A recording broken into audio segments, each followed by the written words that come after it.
بسم اللہ الرحمن الرحیم۔ مسئلہ 248 میں ہے کہ خاتون استعاذہ مثلا متوسطہ ہے اس کا اور وہ کثیرہ ہو گئی ہے یا قلیلہ سے کثیرہ ہو گئی ہے، تو کہا جیسے ہی کثیرہ ہوگی اسی وقت کثیرہ والے اعمال اس پر واجب ہو جائیں گے۔ نماز کی حالت میں آئے، قلیلہ تھی مثلا، وضو کر کے اس نے نماز پڑھنی ہے، وضو کر کے نماز پڑھ رہی ہے اور نماز کی حالت میں ہی کثیرہ ہو گیا ہے، کہا یہ نماز چھوڑے، اس پر غسل واجب ہو گیا ہے کثیرہ والا، غسل کرے اور اس کے بعد یہی نماز پڑھے۔ اتنی بھی اجازت نہیں ہے کہ یہ نماز مکمل کر لیتی اور بعد والی نماز کے لیے غسل کر لیتی، کہا یہ اجازت نہیں ہے۔ حتیٰ یہ تو ہم نے وضو کے ساتھ نماز پڑھ رہی تھی نا، قلیلہ تھا، اگر اس کا متوسطہ تھا اور صبح کے وقت اس نے غسل کر کے نماز صبح پڑھنی ہے، ایک غسل ہے نا ایک دن کا، اس نے متوسطہ والا غسل کیا ہے اور نماز کی حالت میں کثیرہ ہو گیا ہے، اب بھی چھوڑے نماز، کثیرہ والا غسل کرے اور صبح کی نماز پڑھے۔ ابھی غسل کیا ہے، کہا وہ متوسطہ والا کیا ہے، وہ اس کی ذمہ داری تھی اس وقت، اب وہ کثیرہ والا غسل کرے اور نماز پڑھے، صبح کی نماز اب دوسرا غسل کرنا ہے۔ یا اس صورت میں معاف نہیں ہے تو باقی تمام صورتوں میں معاف نہیں ہے۔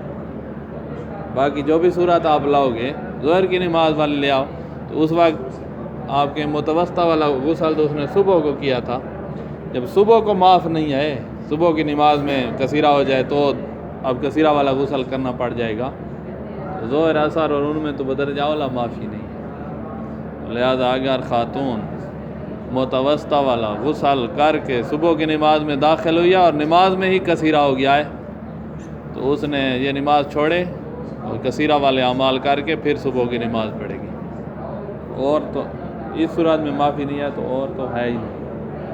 تو یہ تھا جب کثیرہ ہو گیا ہے۔ اسی طرح قلیلہ تھی اور متوسطہ ہو گیا ہے، صبح کی نماز کے وقت انداری متوسطہ ہو گیا ہے، تو بھی اس نے غسل کر کے نماز پڑھنی ہے، لہذا یہ نماز چھوڑے غسل کر کے پڑھے۔ اور اگر نماز کے بعد متوسطہ ہو رہا ہے، مثلا دن کو متوسطہ ہوا ہے، تو پھر وہ والی نماز ٹھیک ہے جو پڑھ چکی ہے، آگے والی نماز جو ہے اپنی ظہر والی، اس سے پہلے جو ہے غسل کر لے گی، متوسطہ والا ایک غسل چاہیے ہمیں تو اس سے پہلے غسل کر لے گی۔ اور نماز کے دوران آ گیا ہے، متوسطہ ہو گیا ہے، تو پھر وہی نا، جب نماز کے دوران ہو گیا ہے تو متوسطہ والے اعمال واجب ہو گئے، متوسطہ والے اعمال میں سے غسل ہے، لہذا نماز چھوڑے، غسل کرے اور ساتھ وضو کرے، دو کام ہے نا متوسطہ والے نے، وضو بھی کرنا ہے غسل بھی کرنا ہے۔ اب وہ پہلے والا ختم سب کچھ، وضو بھی کرے گی غسل بھی کرے گی اور پھر سے صبح کی نماز پڑھے گی۔ تو لہذا جب بھی خاتون ادنا سے اعلیٰ کی طرف جائے، قلیلہ سے متوسطہ یا قلیلہ سے کثیرہ یا متوسطہ سے کثیرہ، تو جس وقت جائے گی اسی وقت اعلیٰ والے اعمال اس پر واجب ہو جائے گے۔ نماز کی حالت میں ہے تو نماز چھوڑے اور اعمال کر کے پھر پڑھے، اور اگر نماز کے بعد ہوا ہے تو وہ نماز صحیح ہے، اس وقت تو اس نے اپنے وظیفے پہ عمل کیا ہے۔ یہ تھا ادنا سے اعلیٰ جانے۔ آگے والے مسئلہ میں ہوگا کہ اعلیٰ سے ادنا کی طرف، اذا انتقلت الاستعاذہ من الادنی الی الاعلی، کل قلیلہ الی المتوسطہ ہو جائے یا قلیلہ کثیرہ بن جائے، کل متوسطہ الی الکثیرہ، متوسطہ کثیرہ ہو گئی ہے، فإن کان قبل شروع فی الاعمال، اعمال میں شروع ہونے سے پہلے یہ حالت ہوئی ہے، مثلا رات کو ہی ہو گئی تھی، صبح کی نماز سے پہلے، اذان صبح سے پہلے ہو گئی، ابھی اعمال میں شروع ہی نہیں ہوئی، تو لازمھا ان تأتی بعمل الاعلی للصلاۃ الآتیہ، اعلیٰ والا عمل کرے گی، وہ جو پہلے متوسطہ چل رہا تھا اس کا وہ ختم، اس کا غسل نہیں کرنا، اب اعلیٰ ہو گئی ہے یعنی کثیرہ ہو گئی ہے تو کثیرہ والا غسل کرنا ہے، اور کثیرہ والا غسل ہی کافی ہوتا ہے، ساتھ پھر وضو کرنے کی ضرورت بھی نہیں۔ اما صلاۃ التی اتت بہا قبل الانتقال، وہ نماز جو پہلے پڑھ چکی ہے، کثیرہ بننے سے پہلے پڑھ چکی ہے، وہ ٹھیک ہے، فلا یلزم عادت۔ وإن کان بعد شروع فی الاعمال، اگر اعمال میں شروع تھی اور کثیرہ بن گئی ہے، غسل متوسطہ کر رہی تھی اور غسل کے دوران ہی کثیرہ بن گیا تو یہ غسل چھوڑے اور فعلیہ الاستناف، پھر سے شروع کرے کثیرہ والے اعمال، یعنی آپ غسل کثیرہ کریں گے. فعلیہ الاستناف والاتیان بالاعمال التي هي وظیفۃ الاعلیٰ کلھا، تمام وہی اعمال کرے جو اعلیٰ کا وظیفہ ہوتا ہے. وقضا اذا کان الانتقال فی اثناء الصلاۃ، نماز کے اندر انتقال ہو جائے اعلیٰ کی طرف تو فتات باعمال الاعلیٰ وتستانف الصلاۃ، کثیرہ والے اعمال انجام دے اور نماز کو دوبارہ پڑھے نماز کے دوران. بل اب وہ والی سورہ ذکر کر رہے ہیں جو لگتی تو ایسی تھی کہ وہاں معافی مل جاتی. صبح کی نماز ہے، متوسطہ والا غسل کر کے صبح کی نماز پڑھ رہی ہے، اور صبح کی نماز کے اندر ہی کثیرہ ہو گیا ہے تو کہا یہاں بھی وہی حکم ہے، توڑے نماز اور دوبارہ غسل کثیرہ والا کر کے اور نماز صبح پڑھے. بل یاجب الاستناف حتی اذا کان الانتقال من المتوسطہ الی الکثیرہ، متوسطہ سے کثیرہ ہوئی ہے کب فیما اذا کانت المتوسطہ محتاجہ الی الغسل واتت بہی، اس صورت میں کہ جب متوسطہ غسل کی طرف محتاج ہوتی ہے اور غسل وہ کر چکی ہے اور اس کے بعد نماز صبح میں مثلا وہ کثیرہ ہو گئی ہے تو یہ نماز چھوڑے اور وہ کرے کثیرہ والا غسل. فَإِذَا اغْتَسَلَ ذَاتُ الْمُتَوَسِّطَةِ صبح کی نماز کے لیے غسل کیا ہے متوسطہ نے. ثُمَّ حَصَلَ الْانتِقال، پھر یہ انتقال اس کا ہوا ہے کثیرہ کی طرف. عادت الغسل، غسل کا اعادہ کرے. حتیٰ اذا کان فی اثناء صلاۃ الصبح، صلاۃ صبح کے اندر ہی کثیرہ ہو گئی ہے تب بھی یہی بات ہے. فتعید الغسل وتستانف الصلاۃ، نماز کا اعادہ کرے. وَإِذَا ذَاقَ الْوَقْتَ عَنِ الْغُسْلِ، فرض کرو وقت تنگ ہو گیا، پہلا غسل کرتی رہی ہے نا، وہی اس کو ٹائم لگ گیا ہے، نماز کے لیے اٹھی غسل شروع کیا، اب نماز پڑھنے لگی اسی میں کثیرہ ہو گیا، اب غسل کرتی ہے تو نماز قضا ہو جائے گی، صبح کی نماز کا ٹائم ہی اتنا ہوتا ہے. تو اس صورت میں وہ تیمم کر لے گی، لیکن یہ نہیں ہے کہ وہی والا کافی ہو جائے. تیممت بدل الغسل، کثیرہ والے غسل کے بدلے میں تیمم کرے وصلت اور نماز پڑھے. وَإِذَا ذَاقَ الْوَقْتَ عَنْ ذَلِكَ أَيْضًا، اس سے بھی وقت تنگ ہے، اب توڑ کے تیمم کی طرف آتی ہے اور تیمم کرتی ہے تو پھر نماز قضا ہو جائے گی. تو اس صورت میں وہ اس کو مکمل کرے لیکن قضا نماز کی اس پر واجب ہو. اس صورت میں فلاوت استباباً الاستمرار العمل، احتیاط مستحب یہ ہے کہ اپنے کام پہ لگی رہے، یعنی نماز مکمل کرے لیکن اس پر قضا واجب ہوگی. وَيَجِبُ الْقَضَاءُ، اس پر قضا واجب. یہ ختم اعلیٰ سے ادنا سے اعلیٰ کی طرف. اب ہے کہ اعلیٰ سے ادنا کی طرف ہے. تو کہا جس طرح پیچھے ہم نے کہا ہے انقطاع جب ہوتا تھا بر والا، انقطاع البر، تو غسل واجب ہو جاتا تھا. کثیرہ تھی، خون ختم ہو گیا ہے تو اس نے غسل کرنا ہے، انقطاع ایک سبب تھا غسل کرنے کا. یہاں کثیرہ تھی اور متوسطہ ہو گئی ہے یا قلیلہ ہو گئی ہے، تب بھی پہلی نماز کے لیے تو اس نے کثیرہ والا عمل کرنا. جیسے ختم ہو جاتا اور بالکل ختم ہو جاتا تو ہم نے کہا کہ غسل کرنا ہے پہلی نماز کے لیے. اسی طرح اب کثیرہ سے متوسطہ ہو گئی ہے تو کثیرہ والا غسل تو کرنا. اور متوسطہ والے اعمال اوپر ہیں، وہ تو اپنی جگہ پہ ہیں. کثیرہ والا غسل کرنا ہے اور متوسط، یا قلیلہ ہو گئی ہے تو کثیرہ والا غسل کر لے گی اور قلیلہ والے اعمال تو اپنی جگہ ہوں گی، کیونکہ اب چل جو قلیلہ رہا ہے. اذا انتقلت الاستعاذہ من الاعلیٰ الی الادنیٰ، اعلیٰ سے ادنا کی طرف آ گیا ہے، کام ہو گیا ہے. استمرت علی عملها للاعلیٰ بالنسبت الی الصلاۃ الاولیٰ، پہلی نماز کی نسبت وہی اعلیٰ والا عمل کرے گی. یعنی ظہر کی نماز کے سے پہلے اس کا کثیرہ جو ہے وہ قلیلہ ہو گیا ہے تو اس نے غسل کرنا ہے وہی اعلیٰ والا. وَتَعْمَلْ عَمَلَ الْأَدْنَىٰ عَفْوًا بِالنِّسْبَةِ إِلَى الْبَاقِي، باقی نمازوں کے لیے اس نے قلیلہ والا، پہلی نماز کے لیے کثیرہ والا عمل کر لے گی، غسل کر لے گی، اور یہ غسل جو ہے وہ کافی ہوگا، وضو کرنے کی ضرورت نہیں ہے اس کو. اور آنے والی نماز جو ہوگی عصر، اس کے لیے اس کو پھر وضو کرنا ہوگا کیونکہ قلیلہ ہے. یا اسی طرح متوسطہ ہو جائے تو پہلی نماز کثیرہ والے طریقے پہ انجام دے، یعنی غسل کر کے پڑھے. دوسری نماز جو ہوگی عصر، اس کے لیے اس کو غسل بھی کرنا پڑے گا جو متوسطہ کا ہوتا ہے احتیاطی، اور وضو بھی کرنا پڑے گا اگر متوسطہ ہو گئی. یا قلیلہ ہو گئی ہے تو پھر صرف وضو کرنا پڑے گا. جیسے ہم پیچھے کہہ چکے ہیں کہ انقطاع البر جب ہوتا ہے تو اس وقت غسل واجب ہو جاتا ہے. کل پڑھا ہے انقطاع وہ والا نہیں ہوا ہے، لیکن اعلیٰ سے وہ والے خون تو ختم ہو گیا ہے جو کثیر آ رہا تھا. ختم ہونے کا غسل ہوتا ہے نا، اس میں استحاضہ میں ختم ہونے کا غسل ہے.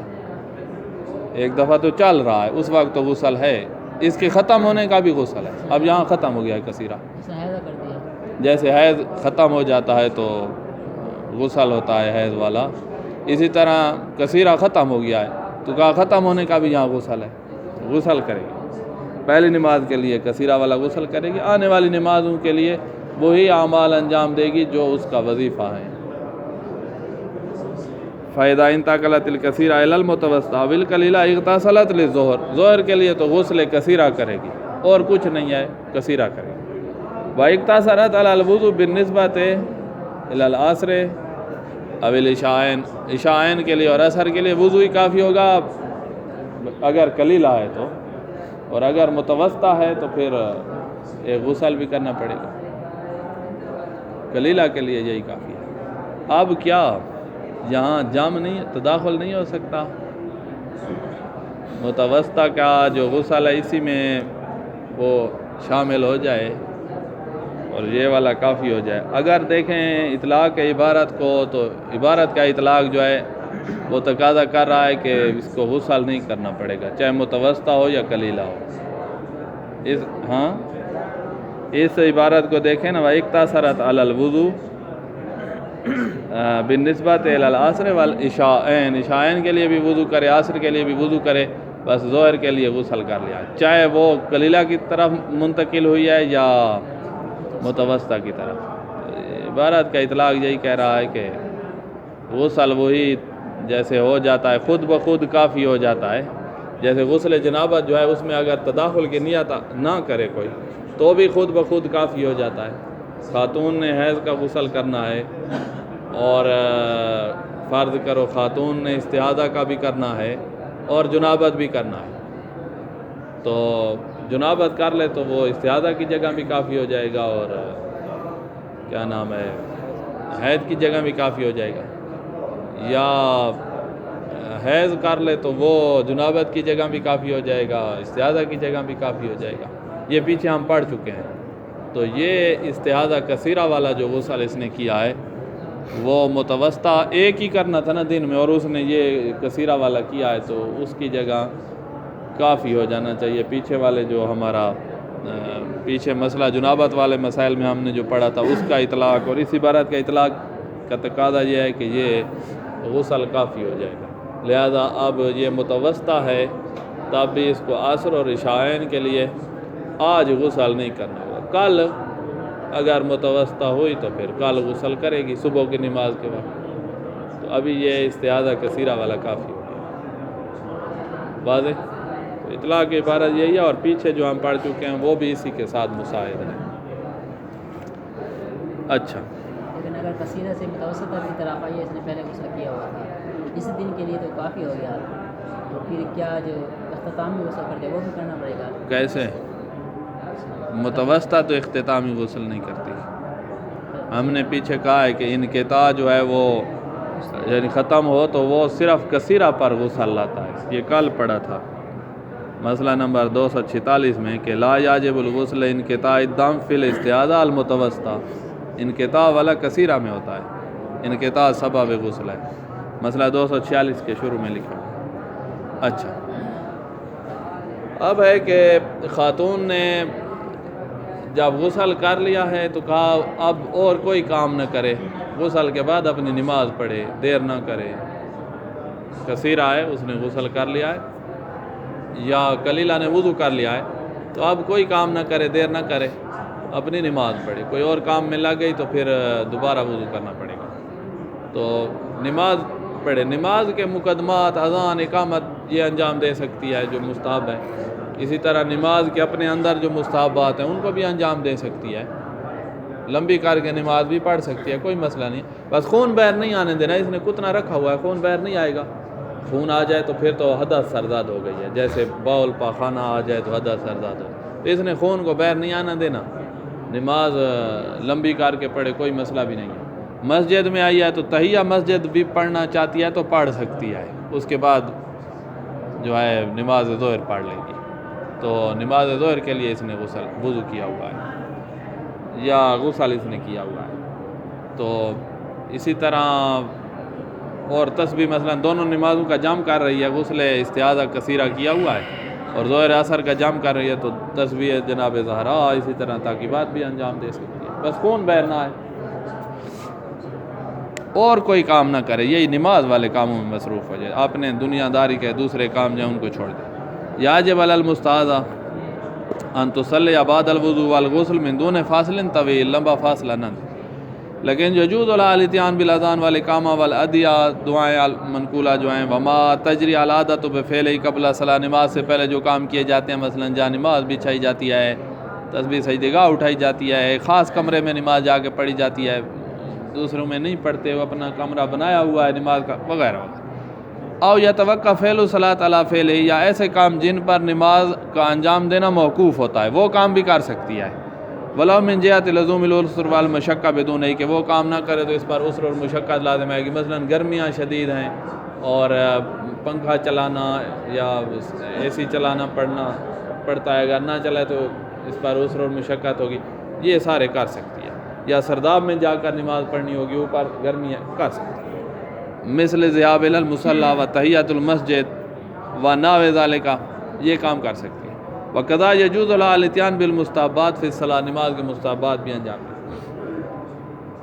بس یہ کوشش کرنی ہے کہ خون بہر نہ آئے. یاجب علیہا مال امن من الضرر, اگر ضرر نہ ہو خون کو اندر روکنے کا تو اس پر واجب ہے کہ التحفظ من خروج الدم, خون کے خروج سے اپنے آپ کو بچائے. من حین الفراغ من الغسل الی ان تتم الصلاۃ, غسل سے فارغ ہونے کے بعد سے لے کر نماز مکمل ہونے تک خون سے اپنے آپ کو بچائے. ولو بحشو الفرج بقطنۃ, کپاس داخل کرنی پڑ جائے شرمگاہ میں تب بھی داخل کریں. وشد بخرقہ, اور اس کو باندھنا پڑے پٹی وغیرہ کے ساتھ تو کرے. فاذا کسرت, اس نے تکسیر کیا, وخرج الدم, خون نکل آیا, تو عادت الصلاۃ, نماز کا اعادہ کرنا. اور احتیاط مستحب تو کہا یہ ہے کہ غسل کا بھی اعادہ کرے, اگر خون نکل آیا تو احتیاط مستحب یہ ہے کہ غسل کا ہے, ورنہ جا کر شرمگاہ کو دھو لے, گھٹنا تبدیل کرے اور نماز پڑھے. غسل کا اعادہ واجب نہیں, نماز دوبارہ پڑھنی پڑے گی اگر خون نکل آیا. آخری مسئلہ کہ روزے کی صحت کیا غسل استعاذہ والے اعمال پر موقوف ہے, کہ ہمارے نزدیک نہیں ہے. روزہ اگر یہ خاتون استعاذہ والے اعمال نہیں بھی کر رہی تب بھی اس کا روزہ صحیح ہے. اسی طرح اگر استعاذہ والے اعمال نہیں بھی کر سکتی تب بھی جماع ان کے لیے جائز ہے, کوئی مسئلہ نہیں ہے. ہاں وہ کام جو استعاذہ والے اعمال نہ کریں اور جو بے وضو شخص, بغیر وضو کے جو شخص ہے اس پر حرام ہوتے ہیں, اس پر بھی حرام ہے. جیسے قرآن مجید کو مس کرنا, اللہ کے ناموں مس کرنا وضو بغیر جائز نہیں ہے, تو یہاں پر بھی اعمال کے بغیر قرآن کو مس کرنا جائز نہیں ہے. باقی اس کا روزہ بھی صحیح ہے اور جماع بھی جائز ہے. لا یتوقف صحت الصوم من المستعاذہ علی الاتیان بما هو وظیفۃ, روزے کی صحت اس کے وظائف کو انجام دینے پر موقوف نہیں ہے. من الغسل, مثلا غسل جو ہے اس پر موقوف نہیں. کما لا یتوقف جواز المقاربہ علی ذلک, جماع بھی اس کا جواز بھی اس بات پر موقوف نہیں ہے. وان کانت رعایت الاحتیاط اولی, اگرچہ احتیاط مستحب یہ ہے کہ روزہ رکھے تو اعمال انجام دے, جماع ہے تو اس سے پہلے اعمال انجام دے, احتیاط مستحب ہے ورنہ جائز. ویجوز علیہ دخول المساجد و قراءۃ العزائم, مسجد میں داخل ہو سکتی ہے اگرچہ اعمال نہیں کیے ہوئے, قراءت کر سکتی ہے سجدے والے صورتوں کی. ہاں یارم علیہ مس و کتابت المصحف و ناویہ قبل تحصیل الطہارہ, طہارت حاصل کرنے سے پہلے اس پر قرآن مجید کے الفاظ کو مس کرنا حرام ہے. جس طرح بغیر وضو کے مس کرنا, تو یہ ایسے ہے جیسے اس نے وضو, جیسے کوئی وضو نہ کیے ہوئے ہو, یہ اسی طرح ہے. وجوز الازال کا قبل اتمام صلاتہ دون ما بعدہ, نماز سے پہلے اس نے وضو کیا ہے تو جو نماز کے لیے کرنا ہے, ہر نماز کے لیے مثلا کلیلہ نے کرنا ہے وضو, اس نے وضو کیا ہے, اب اس وضو کے ساتھ نماز پڑھنے سے پہلے یہ قرآن کو مس کرنا چاہتی ہے تو کوئی مسئلہ نہیں. جب نماز پڑھ لے گی تو یہ وضو ہی ختم ہے, آگے والی نماز کے لیے نیا وضو کرنا پڑتا ہے. لہذا جب یہ ختم ہے تو قرآن مجید کے الفاظ کو مس نہ کرے, یہ ختم. المقصد الرابع, تھوڑا اس کے پڑھنے کے لیے بھی ہم جلدی میں آئیں تھوڑا تاکہ پڑھ لیں. ہاں کیا کیا کہہ رہے ہیں؟ احتیاط لازم ہے. اچھا کہاں آخری مسئلہ میں 251 میں دیکھیں کیا اضافہ ہے ادھر دیں. احتیاط لازم ہے. يجب عليهم على من التحفظ ولا بيش من حين شروع في الغسل على العوات لزوما الى ان تتم الصلاه فاذا كسرت خرج دم هذه الصلاه ولا. اچھا یہ جو شروع میں آیا ہے نا کہ یاجب علیہ مسئلہ 251 میں یاجب علیہ مال امن من الضرر التحفظ من خروج الدم, تحفظ واجب ہے, یہاں کہہ رہے ہیں کہ احتیاط واجب ہے. بس یہی فرق ہے, یہاں ہے واجب اور اس پرانی کتاب میں واجب ہے, اور اس میں جو ہے وہ احتیاط واجب ہے. اللہ لزوما ادھر احتیاط لازم لکھا ہوا ہے نا نئی کتاب میں, یہ یاجب علی العوت لزوما, اور یہاں ہے یاجب, یہاں فتویٰ ہے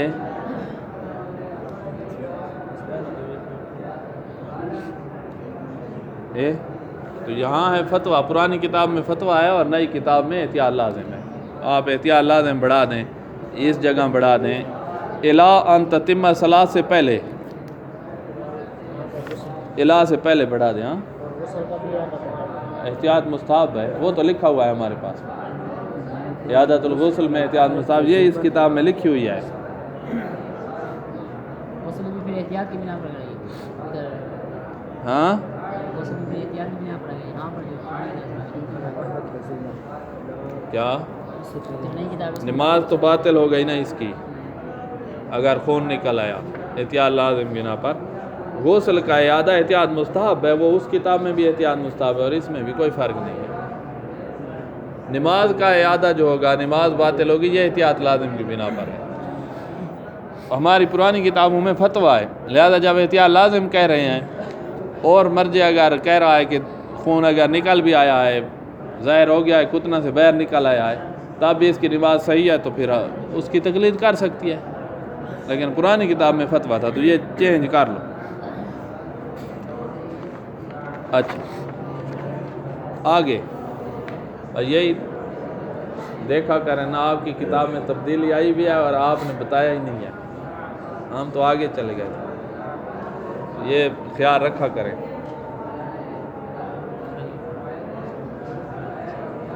اچھا المقصد رابع غسل النفاس. غسل النفاس یہ ہے کہ وہ خون جو ولادت کی طرف منسوب ہو, وہ خون جو ولادت کی طرف منسوب ہو. اگر ولادت ہی نہیں ہوئی ہے اور خون آنے لگ گیا ہے, وہ کیسے جب بچہ ساکت ہو جاتا ہے, 1 ماہ کا حمل ہے, 2 ماہ کا حمل ہے, وہ ساکت ہوا ہے, تو اس کو کوئی بھی عرف میں ولادت نہیں کہتا, اس کو کہتے ہیں بچہ ساکت ہو گیا. لیکن اگر 7 ماہ 8 ماہ ہو گئے ہیں حمل کو, اور اس کو ہر کوئی ولادت کہتا ہے, اور بچہ مر گیا ہے یا مرا ہوا پیدا ہوا ہے تب بھی اس کو ولادت کہا جاتا ہے. تو یہ خون نفاس وہ ہوگا جو ولادت کی طرف منسوب ہوگا. اگر وہاں عرف کی نگاہ میں ولادت کا لفظ ہی استعمال نہیں ہو سکتا تو وہ نفاس نہیں ہوگا, چاہے جتنا خون بھی آتا ہے. اور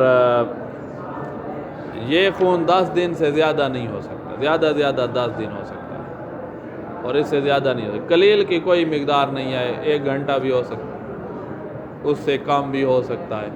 تو وہ حیض کی طرح یہ نہیں ہے کہ یہ 3 دن کم از کم 3 دن ہو, یہ والی بات نہیں.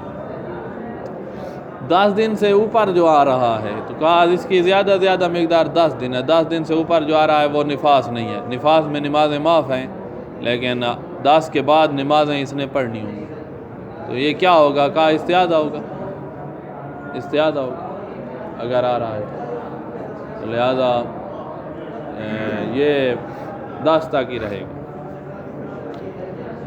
اگرچہ احتیاط مستحب یہ ہے کہ یہ 10 کے بعد جو خون آ رہا ہے نا، اس میں یہ جو واجبات ہوتے ہیں استحاضہ کے اس کو انجام دے، اور جو کام نفسا پر حرام ہوتے ہیں، مسجد میں آنا، جماع، قرآن مجید کے الفاظ کو مس کرنا، ان 3 کاموں سے اجتناب کرے۔ یہ احتیاط مستحب ہے 10 دن کے بعد 18 دن تک، لیکن احتیاط مستحب پہ اگر عمل نہ کرنا چاہے تو بھی کوئی مسئلہ نہیں ہے۔ فتویٰ یہ ہے کہ یہ خون زیادہ سے زیادہ 10 دن تک۔ دام النفاس ہوبا دام یکذف الرحم، یہ رحم جو ہے وہ باہر نکالتی ہے جس میں بچہ ہوتا ہے، لیکن یکذفہ بالولادت، ولادت کی وجہ سے، مع الولادہ اور بعد الولادہ، ولادت کے ساتھ ہی شروع ہو جاتا ہے یا ولادت کے بعد شروع ہوتا ہے۔ اگر ولادت سے پہلے خون آ رہا ہے تو وہ نفاس نہیں ہوگا، خون آ رہا ہے تو یہ جائے نماز پڑھے، نماز کا وقت ہے۔ ولادت ہو رہی ہے مثلا صبح سورج طلوع ہونے کے بعد اور خون پہلے آ رہا تھا تو اس نماز کی قضا کرنی ہوگی اگر اس نے نہیں پڑھی ہے تو، کیونکہ اگرچہ وہ کہے جی یہ سارا ولادت ہونی ہے اس سے پہلے جو ہے آ رہا ہے، جو بھی ہو یہ نفاس شمار نہیں ہوگا۔ ولادت کے ساتھ ہو جو ہے وہ نفاس شمار ہوگا یا ولادت کے بعد۔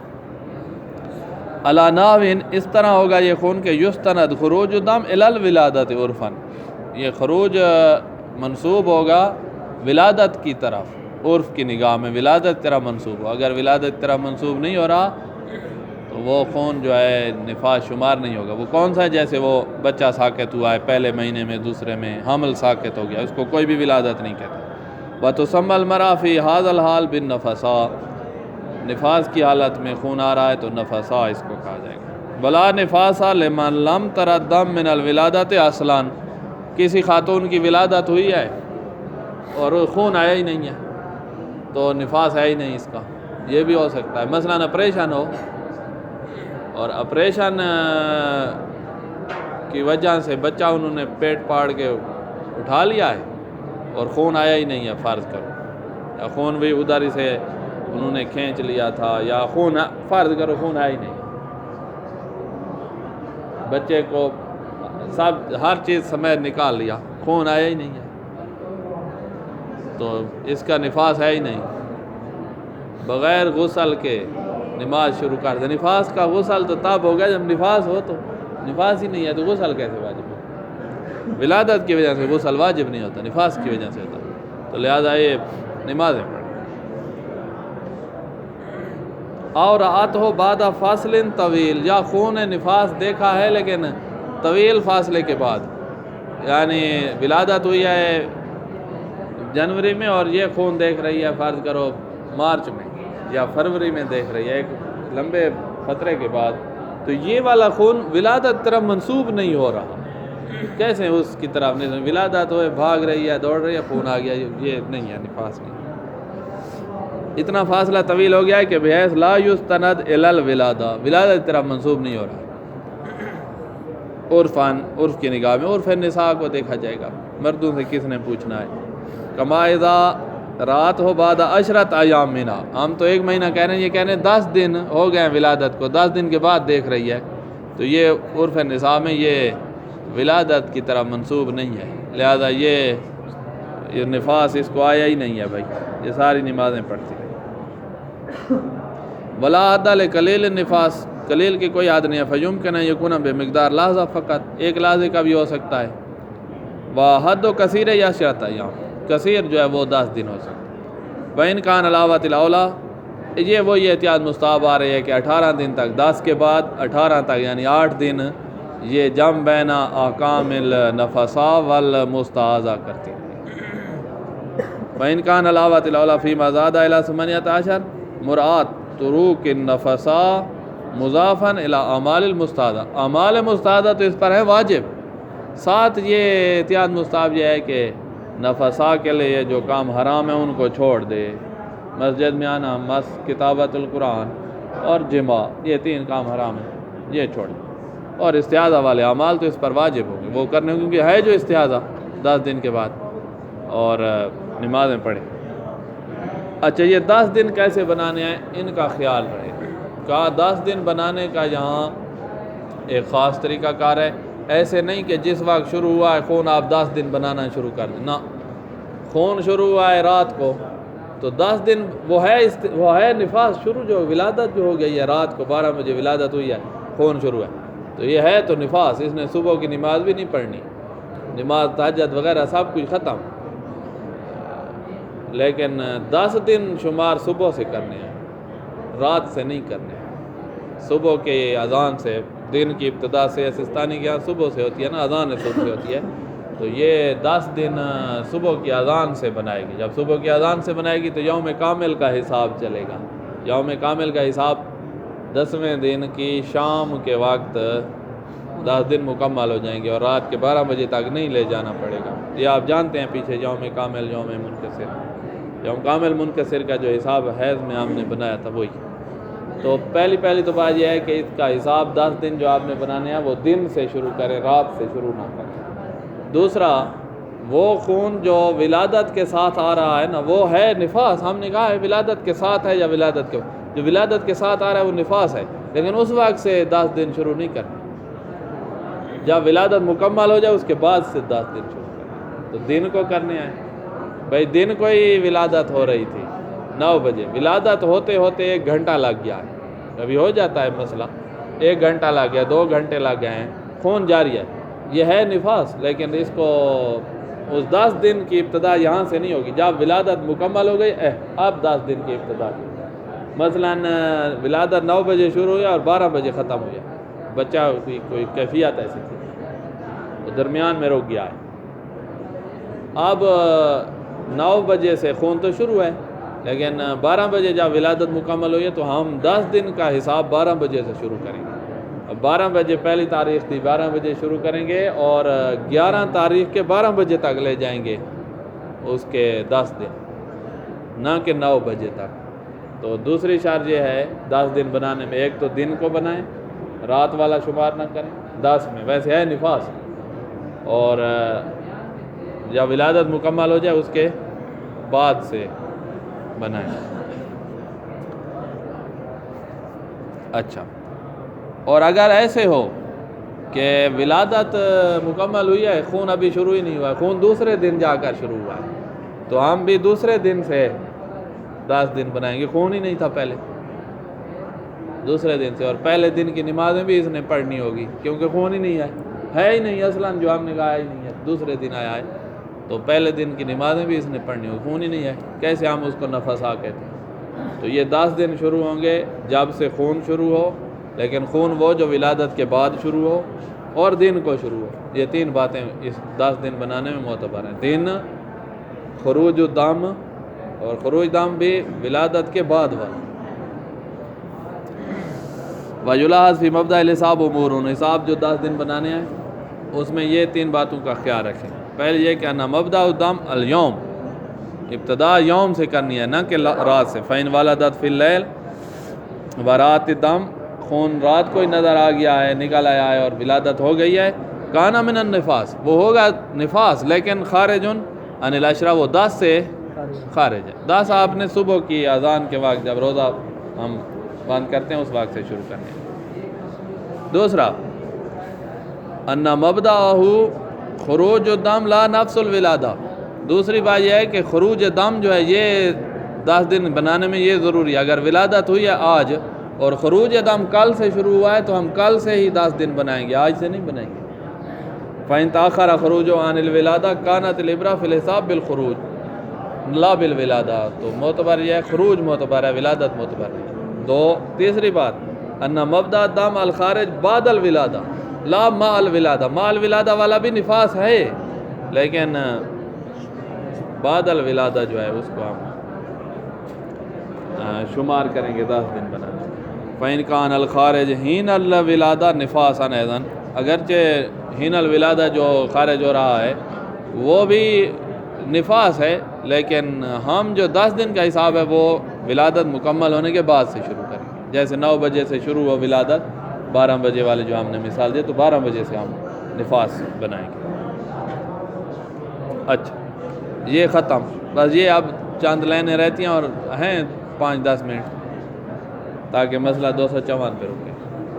اب یہ تو آپ نے جان لیا کہ نفاس جو ہوتا ہے یہ وہ خون ہے جو ولادت کی طرف منسوب ہو، 10 دن بنانے کا یہاں اپنا ایک خاص معیار ہے۔